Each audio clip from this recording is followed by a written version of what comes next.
পৃথিবীতে এক ভয়াবহ রক্তক্ষয়ের প্রস্তুতি চলছে, বিশ্বযুদ্ধের প্রস্তুতি চলছে, মধ্যপ্রাচ্যের অবস্থা ভয়াবহ, উপমহাদেশ ভারতবর্ষ দক্ষিণ এশিয়ার অবস্থা ভয়াবহ হতে সময় লাগবে না এবং প্রস্তুতি কিন্তু সরকার অব্যাহত আছে। যে কোনো সময় পূর্ণাঙ্গের যুদ্ধ লাগবে। বাংলাদেশকে ছিন্নভিন্ন করার জন্য ষড়যন্ত্র হচ্ছে। আমরা সক্ষম করে রাখি বাংলাদেশের স্বাধীনতা ধ্বংস করার জন্য, অথবা বাংলাদেশের একটি অংশকে কেটে নিয়ে আরেকটি রাষ্ট্র গঠনে চক্রান্ত চলছে। আমি সুস্পষ্ট ভাষায় বলতে চাই, বাংলাদেশের কোন অংশকে কেটে নিয়ে নতুন স্বাধীন রাষ্ট্র গঠন করার দিবা স্বপ্ন যারা দেখেন, তাদের সেই স্বপ্ন থাকবে, বাস্তব হবে না। এবং তারা যদি এই পথে আমাদের দেশের বিরুদ্ধে যদি তারা আসেন, আমাদের দেশকে যদি তারা খণ্ডিত করতে চান, আমাদের দেশকে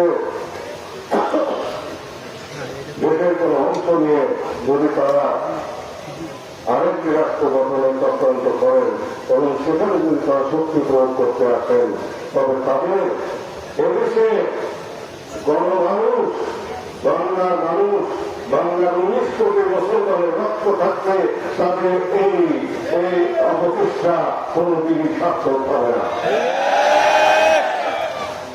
19 কোটি মুসলমান সহ 20 কোটি দেশবাসীর জীবন থাকতে বাংলা 1 ইঞ্চি জমিও কেউ নিতে পারবে না। সমর শক্তিতে আমাদেরকে অবশ্যই এখন দ্রুত পদক্ষেপ নিতে হবে। বর্তমান সরকার 10 বছরের এক মহাপরিকল্পনা নিয়েছেন স্বরাষ্ট্রের দিকে স্বাবলম্বী হওয়ার জন্য। 10 বছর কোন বাস্তবসম্মত সময় নয়। চলমান ঘটনা প্রবাহ এবং উদ্ভূত বাস্তবতা আমাদেরকে 10 বছর সময় দেবে না। সর্বোচ্চ 2 বছর সময় আমাদেরকে দিতে পারে। এই 2 বছরের মধ্যে বিমান শক্তিতে, নৌশক্তিতে এবং সামরিক শক্তিতে, সেনা শক্তিতে আমাদেরকে স্বাবলম্বী হতে হবে এবং প্রতিরক্ষা ব্যবস্থা জোরদার করতে হবে।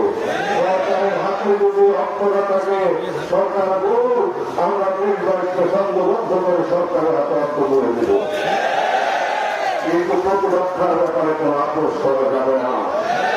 আমাদের সেনাবাহিনীর সংখ্যা কমপক্ষে 7 লক্ষ হতে হবে। সমসংখ্যক আমাদের বর্ডার সিকিউরিটি গার্ড বিজেপি 7 লক্ষ করতে হবে। কমপক্ষে 10 লক্ষ পুলিশ আমাদের প্রয়োজন।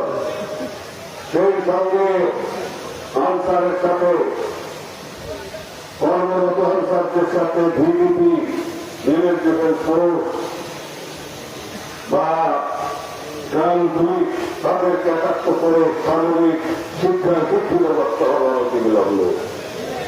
এবং ক্ষেপণাস্ত্র ব্যবস্থা, ভূমি থেকে ভূমিতে নিক্ষেপণযোগ্য ক্ষেপণাস্ত্র কমপক্ষে 2000 ক্ষেপণাস্ত্র আমাদের প্রয়োজন। ভূমি থেকে আকাশে নিক্ষেপযোগ্য ক্ষেপণাস্ত্র কমপক্ষে 2000 প্রয়োজন। 4700 কিলোমিটার সীমান্ত আমাদের, কমপক্ষে আমাদের 2000 ট্যাঙ্ক প্রয়োজন। কামান, মাঝারি পাল্লার কামান, স্বল্প পাল্লার কামান, দূরপাল্লার কামান, টর্নার ডিলারি অন্তত পক্ষে আমাদের 1000 প্রয়োজন। এবং সেলফ প্রোভাইড আর্টিলারি, অটোমেটিক গান, সেগুলো অন্তত 1000 আমাদের প্রয়োজন। এই এবং পর্যাপ্ত পরিমাণ গোলাবারুদ আমাদের ক্রয় করা দরকার। সামরিক শক্তিটা আমাদেরকে অবশ্যই স্বাবলম্বী হতে হবে। আর তাহলে যদি সেটা সরকার করতে ব্যর্থ হয়, তারপরে ওই এদেশের মানুষ, রক্ত দেওয়া মানুষ, বিপ্লব করা মানুষ এবং যুদ্ধ করা মানুষ, যোদ্ধা জাতি বাংলাদেশের জাতি। যদি সরকার ব্যর্থ হয়, আমাদের দেশ যদি আক্রান্ত হয়, ভবিষ্যৎ যদি আক্রান্ত করে, অথবা আমাদের দেশকে যদি ভাঙার চক্রান্ত হয়, তাহলে এদেশের মানুষ 1757 সালের পরে 1857 সালে রক্ত দিয়েছে স্বাধীনতার জন্য।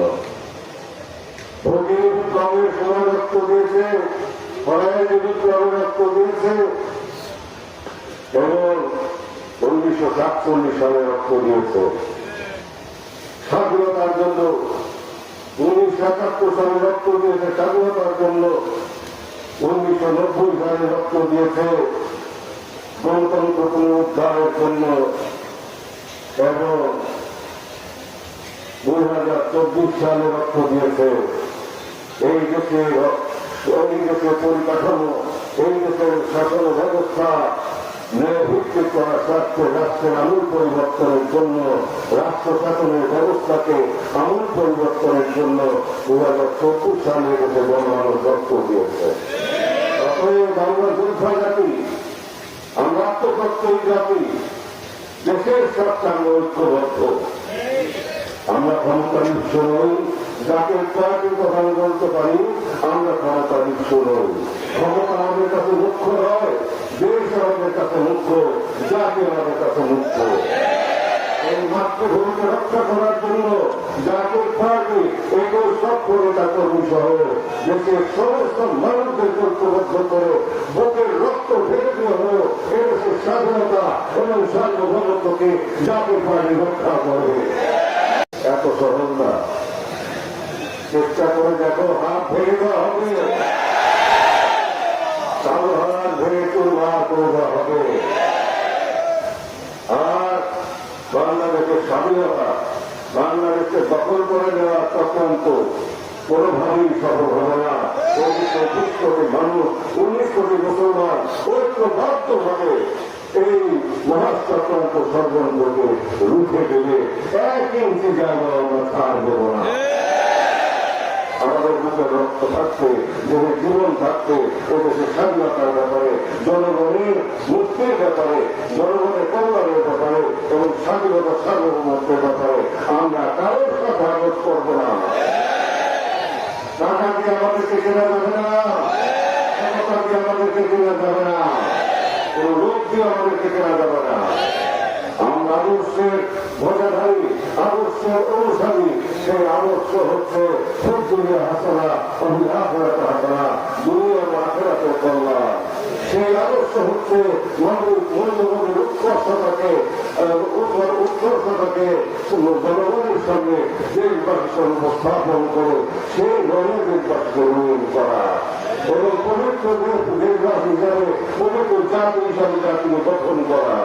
ইমান, আদির বুদ্ধি, মহব্বত সহ এবাদত এবং খ্যাতবতের গুণে গুণান্বিত করা, সকলকে ঐক্যবদ্ধ করা, সামরিক রাষ্ট্র প্রতিষ্ঠিত করা, ঐক্যবদ্ধ জাতি প্রতিষ্ঠিত করা, অর্থনৈতিক বুনিয়াদ শক্ত করা, অর্থনৈতিক মেরুদণ্ড শক্ত করা, চুরি করা বন্ধ করা, দেশের স্বার্থ বিসর্জন দেওয়া ষড়যন্ত্রকারীদেরকে নিপাত করা। জাতীয় পার্টির আদর্শ হচ্ছে আত্মশুদ্ধির মাধ্যমে, আত্মদর্শনের মাধ্যমে, সত্যদর্শন, অর্থাৎ নিজের মধ্যে আল্লাহ তাআলাকে বোঝা এবং আল্লাহ তাআলার সান্নিধ্যের মতো সাধনা করা, জগতের কল্যাণের কর্তাদের নিবেদিত থেকে আত্মশুদ্ধির মাধ্যমে পবিত্র পুরুষের রূপান্তরিত হওয়া এবং আল্লাহর সান্নিধ্যে জীবনকে বন্ধ করা। এই জন্য কানাডাদের ভারী সান্নিধ্য আমাদের অত্যন্ত প্রয়োজন। তাই আমরা যখন কানাডার হুজুরের ভারী সান্নিধ্যে আছি, তিনি জগতে সাহিত্য আছেন, কিন্তু তিনি আছেন নূরের দেহে আল্লাহর দরবারে। তিনি সব জায়গায় বিচরণ করতে পারেন। অন্যান্য সকলকে আল্লাহ তাআলা সবকিছু দেখান এবং জানান। প্রত্যেকের পরে আল্লাহ পাকের শক্তিকে সত্যের থেকে সাম্যটুকু বৃদ্ধি করে দেয়।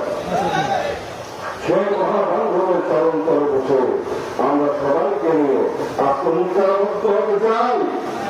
দেশের স্বার্থের বিরুদ্ধে যারা চক্রান্তকারী, ষড়যন্ত্রকারী এবং দেশের রক্ত আত্মসরকারী গরিব চতুর মানুষকে বিগত ফেরার জন্য যারা কারিগর কুশল, তাদেরকে সঙ্গে নিপাত করতে হবে। বাংলার কারিগরকে পবিত্র পুরুষদের হাতে ক্ষমতা আনতে হবে, পবিত্র মানুষের হাতে ক্ষমতা আনতে হবে। রাষ্ট্র সংসার কোটি কোটি পরিবার নিয়ে রাষ্ট্র সংসার, একটি সংসারে অভিভাবক দুঃশৃঙ্খল হয়, চোর হয়, ডাক্তার হয়, ডাকাত হয়, তাহলে সেই সংসার ধ্বংস হয়ে যায়। তেমনি ভাবে একটি রাষ্ট্রের উদাহরণ পরিষদ যদি খারাপ হয় সেই রাষ্ট্রেরও কল্যাণ হয় না, সেই রাষ্ট্র মাথা তুলে দাঁড়াতে পারে না। আমরা মুসলমান অমুসলিমরা যে পথ দিয়ে অগ্রসর হয়ে সাফল্য লাভ করেছে, আমরা সেই পথ পরিহার করে আমরা রসুল্লাহ ইসলামের প্রদর্শিত পথে অগ্রসর হয়ে চট্টগ্রামের শিক্ষা অনুযায়ী আমরা দেশকে স্বাবলম্বী করবো।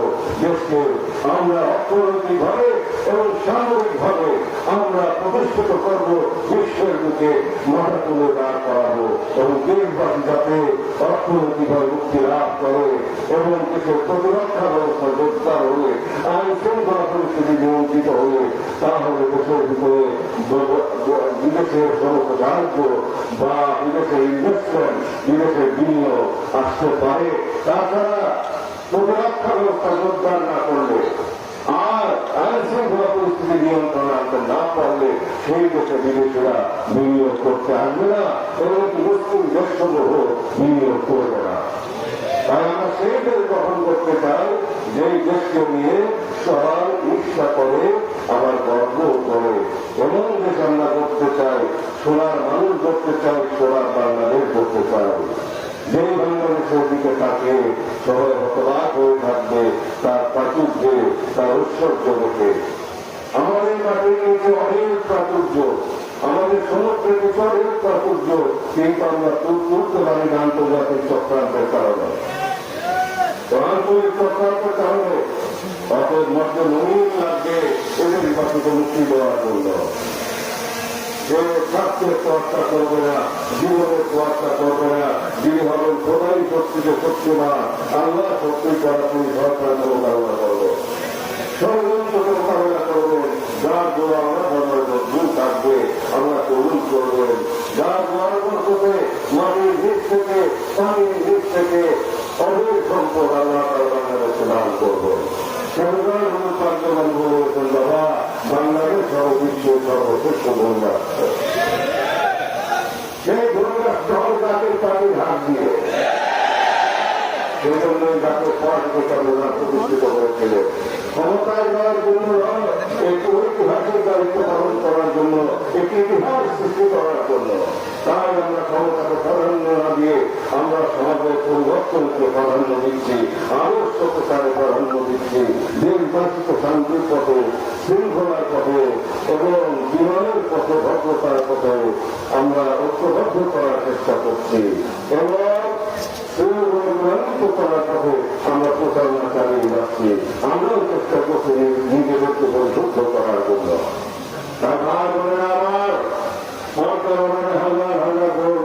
আমার সামনে হাজার হাজার ভাই বোনেরা, আপনারা সকলেই শুনছেন। আজকে আপনাদেরকে প্রতিজ্ঞা করতে হবে, দেশের উপরে কোন বিপদ আসলে আমি যদি ডাক দিই আপনারা আগুনে ঝাঁপ করে প্রস্তুত আছে। আমি যদি ডাক দিই আপনারা পানিতে ঝাঁপ করে প্রস্তুত আছে। বিসর্জন দিতে প্রস্তুত আছে। আপনাদের এই অঙ্গীকার আমরা লাভ করুক। আমার সাথে করে নির্ভরতার উপর বর্ষিত হোক, রূপে কাজ করতে মেঘাপারে আপনাদের বর্ষিত হোক। আপনাদের তার বাবর করতে আল্লাহ তারা অবাহিত রহমত আপনাদের উপর অবাহিত বর্ষিত হতে থাকুক। আমি আলহামদুলিল্লাহ রাব্বিল আলামিন।